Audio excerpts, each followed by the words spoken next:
नमस्कार दोस्तों, स्वागत है आप सभी का हमारी ऑफिशियल यूट्यूब चैनल शोभा टेक्निकल क्लासेस में। आज की वीडियो में हम ट्रांजिस्टर के एमसीक्यूज पर चर्चा करने वाले हैं और ये ट्रांजिस्टर एमसीक्यूज का लेक्चर नंबर 2 है।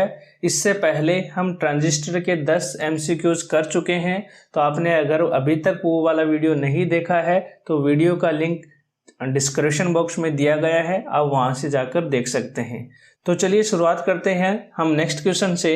तो क्वेश्चन नंबर 11 है, ट्रांजिस्टर परिपथ में गलत बायसिंग देने पर क्या होगा।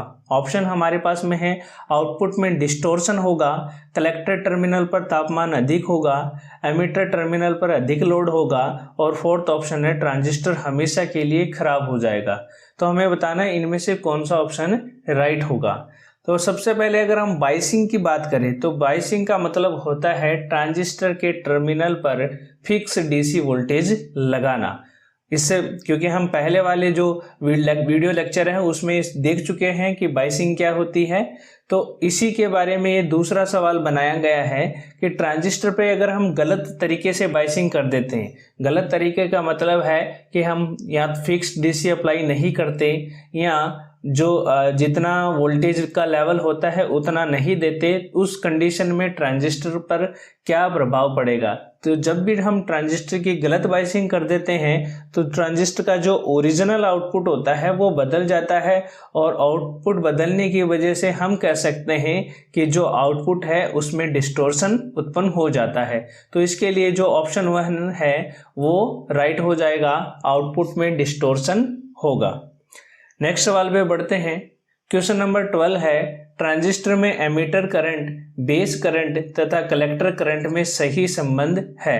4 ऑप्शन हमारे पास में दिए गए हैं, हमें बताना है कि इनमें से कौन सा संबंध है वो सही है। तो अगर हम यहाँ बात करें तो हमें 3 प्रकार की करंट यहाँ हम दिख रहे हैं, इमीटर करंट, बेस करंट और कलेक्टर करंट। तो हमें इनमें सही संबंध बताना है। तो अगर हम ट्रांजिस्टर के लिए बात करें तो हमें एक बात पता है कि जो ट्रांजिस्टर है उसमें इमीटर करंट होती है वो बेस करंट और कलेक्टर करंट का योग के बराबर होती है। तो इसी से हम ये निकाल सकते हैं, अगर फॉर्मूला निकाले तो हम निकाल सकते हैं कि emitter current equals to base current plus collector current. तो हमें ये संबंध देखना है कि इनमें से कौन सा है जो इस संबंध को दिखाता है। तो अगर हम ऑप्शन 3 को देखें तो ऑप्शन 3 में दिख रहा है कि जो इमीटर करंट है वो बराबर है base current plus collector current के। तो इसके लिए जो ऑप्शन 3 है वो राइट आंसर हो जाएगा। आगे बढ़ते हैं क्वेश्चन नंबर 13 की ओर। क्वेश्चन नंबर 13 है, जब ट्रांजिस्टर का तापमान बढ़ता है तो एमीटर रेजिस्टेंस पर क्या प्रभाव पड़ता है। बढ़ जाता है, घटता है, इसमें कोई परिवर्तन नहीं होता या शून्य हो जाता है। तो हमें बताना है इनमें से कौन सा ऑप्शन सही होगा। तो अगर ट्रांजिस्टर के लिए बात करें तो ट्रांजिस्टर के लिए हम सीधे तरीके से देखें तो ट्रांजिस्टर किसका बना होता है, सेमीकंडक्टर मटेरियल का।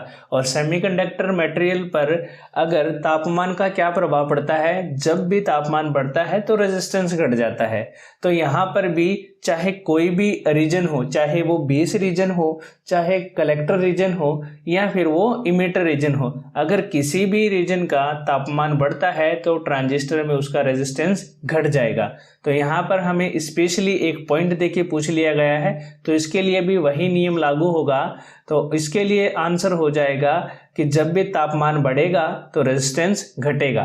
तो इसके लिए जो ऑप्शन 2 है वो राइट हो जाएगा। चलिए आगे चलते हैं। क्वेश्चन नंबर 14 पर, ट्रांजिस्टर को डिजिटल परिपथों में प्रयोग किया जाता है। ऑप्शन हमारे पास में है एक्टिव रीजन में, दूसरा ऑप्शन है ब्रेकडाउन रीजन में, तीसरा ऑप्शन है सैचुरेशन और कट ऑफ रीजन में और फोर्थ ऑप्शन है लीनियर रीजन में।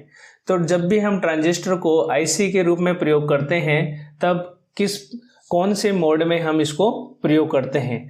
तो जब भी डिजिटल आईसी बनाई जाती है तब ट्रांजिस्टर का प्रयोग किया जाता है और उस वक्त पे ट्रांजिस्टर को मुख्यतः उपयोग किया जाता है सैचुरेशन रीजन में और कट ऑफ रीजन में। तो इसके लिए राइट आंसर हो जाएगा ऑप्शन 3, सैचुरेशन रीजन या फिर कट ऑफ रीजन। दोनों तरीके से हम उपयोग कर सकते हैं, सैचुरेशन में भी कर सकते हैं और कट ऑफ में भी। आगे बढ़ते हैं क्वेश्चन नंबर 15 की ओर। क्वेश्चन नंबर 15 है, एक ट्रांजिस्टर को एम्पलीफायर के रूप में प्रयोग करने पर उसके कलेक्टर परिपथ को रखा जाता है।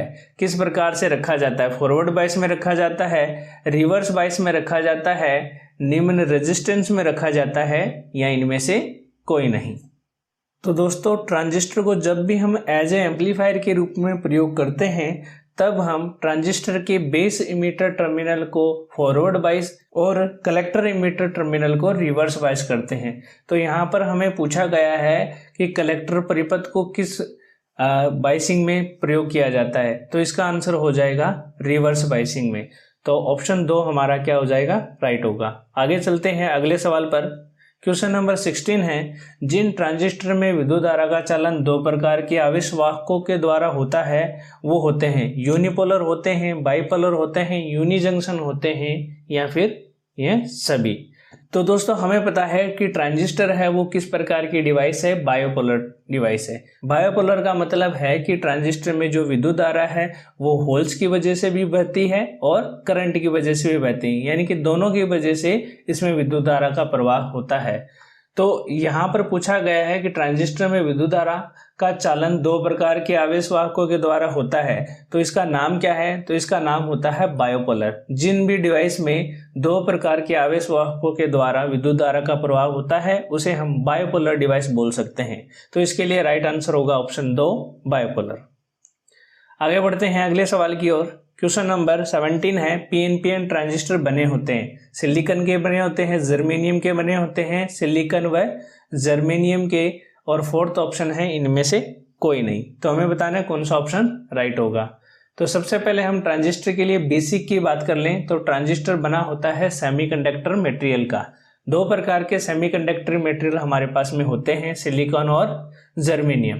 तो चाहे पीएनपी हो चाहे एनपीएन हो, दोनों में ही सिलिकॉन मटेरियल का या जर्मेनियम मटेरियल का उपयोग किया जा सकता है। ठीक है, तो इसके लिए जो हमारा राइट आंसर होगा वो होगा सिलिकॉन व जर्मेनियम का। ये दोनों प्रकार से बनाए जा सकते हैं। आगे बढ़ते हैं अगले सवाल पर।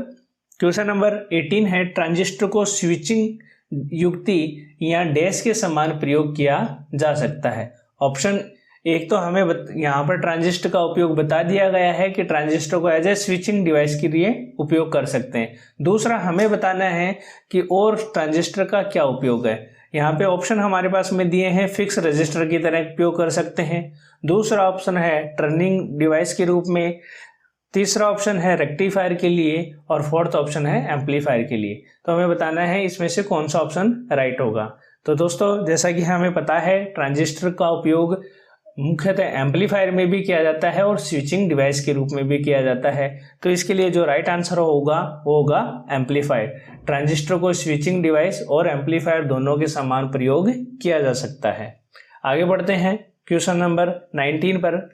क्वेश्चन नंबर 19 कहता है, ट्रांजिस्टर बायसिंग में स्लीव का प्रयोग करने का उद्देश्य, किस लिए स्लीव प्रयोग किया जाता है? ऑप्शन है हमारे पास कनेक्टेड एंड के मध्य आवश्यक दूरी प्रदान करने के लिए। दूसरा ऑप्शन है कनेक्टेड एंड की पहचान करने के लिए, और तीसरा ऑप्शन है ट्रांजिस्टर की बॉडी और पीसीबी के मध्य न्यूनतम दूरी के लिए, और फोर्थ ऑप्शन है उपरोक्त सभी।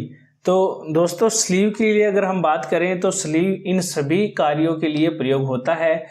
ट्रांजिस्टर की बॉडी और पीसीबी के मध्य न्यूनतम दूरी बनाने के लिए भी प्रयोग होता है, कनेक्टेड एंड की पहचान करने के लिए भी, और साथ ही साथ कनेक्टेड एंड के मध्य जो आवश्यक दूरी है उसको बनाने के लिए भी स्लीव का प्रयोग किया जाता है। तो इसके लिए जो ऑप्शन 4 है वो राइट आंसर हो जाएगा। आगे बढ़ते हैं क्वेश्चन नंबर 20 पे। कॉमन बेस ट्रांजिस्टर विन्यास का प्रयोग किस लिए किया जाता है? ऑप्शन हमारे पास में कैस्केड एम्पलीफायर के लिए, स्विचिंग परिपथ के लिए, डिफरेंशियल एम्पलीफायर के लिए, या फिर 2 वे एम्पलीफायर के लिए। तो हमें एप्लीकेशन बताना है कॉमन बेस कॉन्फ़िगरेशन का। तो कॉमन बेस कॉन्फ़िगरेशन का उपयोग हम एज ए डिफरेंशियल एम्पलीफायर के रूप में कर सकते हैं। तो इसका लिए जो राइट आंसर होगा वो होगा ऑप्शन 3, डिफरेंशियल एम्पलीफायर। आगे बढ़ते हैं क्वेश्चन नंबर 21 की तरफ। वैक्यूम ट्यूब की तुलना में ट्रांजिस्टर का लाभ है। फायदा बताना है हमें वैक्यूम ट्यूब की तुलना में ट्रांजिस्टर का। ऑप्शन हमारे पास में है इसमें ऊष्मा की ज़रूरत नहीं होती। ठीक है। दूसरा ऑप्शन है इनका साइज कम होता है और भार भी कम होता है। तीसरा ऑप्शन है पावर की खत्म कम होती है। और फोर्थ ऑप्शन है उपरोक्त सभी। तो अगर इन ऑप्शन में देखें तो ये सभी के सभी एडवांटेज है ट्रांजिस्टर के वैक्यूम ट्यूब की तुलना में। तो ट्रांजिस्टर के लिए ये सभी पॉइंट सही है, इसमें कम ऊष्मा की जरूरत होती ही नहीं है, लेकिन वैक्यूम ट्यूब में ऊष्मा की जरूरत होती है। इनको उपयोग करने के लिए पहले इनको हीट करना पड़ता था, जबकि ट्रांजिस्टर में ऐसा नहीं है। ट्रांजिस्टर का साइज कम होता है, जैसा आपने देखा होगा कितने छोटे छोटे ट्रांजिस्टर आते हैं। भार भी देखा होगा बहुत कम होता है। पावर की खपत भी कम करते हैं, कुछ वोल्टेज कुछ वाट में ये पावर का यूज करते हैं। तो इसके लिए राइट आंसर होगा उपरोक्त सभी, ऑप्शन 4। आगे बढ़ते हैं क्वेश्चन नंबर 22 की तरफ। 22 कहता है एम्पलीफायर में अधिकतर ट्रांजिस्टर किस कॉन्फ़िगरेशन का प्रयोग करते हैं। ठीक है, यानी कि ट्रांजिस्टर को एम्पलीफायर के रूप में जब भी प्रयोग करना होता है तो हम कौन सी कॉन्फ़िगरेशन का उपयोग करते हैं। कॉमन एमिटर का करते हैं, कॉमन बेस का करते हैं, कॉमन कलेक्टर का करते हैं, या इनमें से कोई नहीं। तो दोस्तों इसके लिए जो राइट आंसर होगा वो होगा ऑप्शन ए, कॉमन एमिटर। जब भी हम ट्रांजिस्टर को एज ए एम्पलीफायर के रूप में प्रयोग करते हैं तब हम हमेशा ट्रांजिस्टर को कॉमन एमिटर कॉन्फ़िगरेशन में जोड़ते हैं। कॉमन एमिटर कॉन्फ़िगरेशन का मतलब है कि जो एमिटर टर्मिनल है वो इनपुट और आउटपुट दोनों के मध्य कॉमन होता है। और ट्रांजिस्टर के एम्पलीफायर कॉन्फ़िगरेशन से एक सवाल और महत्वपूर्ण बनता है कि कॉमन एमिटर कॉन्फ़िगरेशन में इनपुट और आउटपुट के मध्य कितना फेज डिफरेंस होता है। तो इसका आंसर होता है 180 डिग्री। जो इनपुट में हम जो भी सिग्नल देते हैं वो आउटपुट में 180 डिग्री फेज शिफ्ट के साथ में मिलता है। यानी कि अगर हम इनपुट में कुछ ऐसा सिग्नल दे रहे हैं तो हमें आउटपुट में कुछ इस प्रकार का सिग्नल मिलेगा। ठीक है, यानी कि जो इनपुट आउटपुट है उनमें 180 का फेज शिफ्ट होता है। तो इस क्वेश्चन के लिए राइट आंसर होगा एक कॉमन एमिटर। नेक्स्ट क्वेश्चन पे बढ़ते हैं। क्वेश्चन नंबर 23 कहता है प्रदर्शित चित्र में ट्रांजिस्टर की किस विन्यास में जोड़ा गया है। हमें ये चित्र दे दिया गया है और इसको देख के बताना है कि ये कौन सी कॉन्फ़िगरेशन में जुड़ा हुआ है। तो कौन सी कॉन्फ़िगरेशन में जुड़ा हुआ है इसका पता लगाने के लिए हम ये देखते हैं कि कौन सा टर्मिनल इनपुट और आउटपुट दोनों के मध्य कॉमन है। जो टर्मिनल कॉमन होगा वही क्या हो जाएगी, कॉन्फ़िगरेशन हो जाएगी। तो यहाँ पर हम देख रहे होंगे यहाँ पे इस तरफ से इनपुट दिया जा रहा है, उधर से आउटपुट लिया जा रहा है, और इन दोनों के मध्य देखिए आप यहाँ पे कॉमन क्या है, कलेक्टर। कौन सा टर्मिनल कॉमन कर रखा है, कलेक्टर। तो ये जो ट्रांजिस्टर है वो कौन सी कॉन्फ़िगरेशन में जुड़ा हुआ है, कॉमन कलेक्टर में। तो इसका ऑप्शन होगा 2C कॉमन कलेक्टर। आगे बढ़ते हैं क्वेश्चन नंबर 24 की ओर। क्वेश्चन नंबर 24 है ट्रांजिस्टर के संयोजकों पर नियत मान की डीसी वोल्टेज प्रदान करना कहलाता है। ऑप्शन हमारे पास में फॉरवर्ड बायसिंग, दूसरा ऑप्शन है रिवर्स बायसिंग, तीसरा ऑप्शन है ट्रांजिस्टर बायसिंग और फोर्थ ऑप्शन है ट्रांजिस्टर पैकेजिंग। तो हमें बताना है इनमें से कौन सा ऑप्शन राइट हो जाएगा। तो अगर हम ट्रांजिस्टर बायसिंग की बात करें तो बायसिंग मैंने पिछले वाले वीडियो में बताया था। बायसिंग का मतलब क्या होता है, ट्रांजिस्टर के टर्मिनल पर फिक्स डीसी वोल्टेज अप्लाई करना ही क्या कहलाता है, बायसिंग। तो यहीं पर इसका उल्टा पूछ लिया गया है कि नियत मान का डीसी वोल्टेज प्रदान करना क्या कहलाता है, तो वो कहलाता है ट्रांजिस्टर की बायसिंग। तो ऑप्शन 3 क्या हो जाएगा, राइट हो जाएगा। आगे बढ़ते हैं लास्ट क्वेश्चन की ओर। क्वेश्चन नंबर 25 है ट्रांजिस्टर बायसिंग के लिए सबसे उपयुक्त विधि है। हमें बताना है कौन सी विधि है। पहला ऑप्शन है एमिटर बायसिंग, दूसरा ऑप्शन है वोल्टेज डिवाइडर बायसिंग, तीसरा ऑप्शन है बेस बायसिंग और फोर्थ ऑप्शन है ए और बी दोनों। तो हमें बताना है कौन सी विधि है वो जो ट्रांजिस्टर की बायसिंग के लिए सबसे अधिक उपयोगी है। तो जो सबसे ज़्यादा सूटेबल मेथड है ट्रांजिस्टर की बायसिंग के लिए वो होता है वोल्टेज डिवाइडर बायसिंग। इसे आप नोट डाउन कर लें, ये काफ़ी महत्वपूर्ण क्वेश्चन है, कई बार एग्जाम में आपको देखने को मिलेगा। तो इसके लिए जो राइट आंसर होगा वो ऑप्शन 2 वोल्टेज डिवाइडर बायसिंग।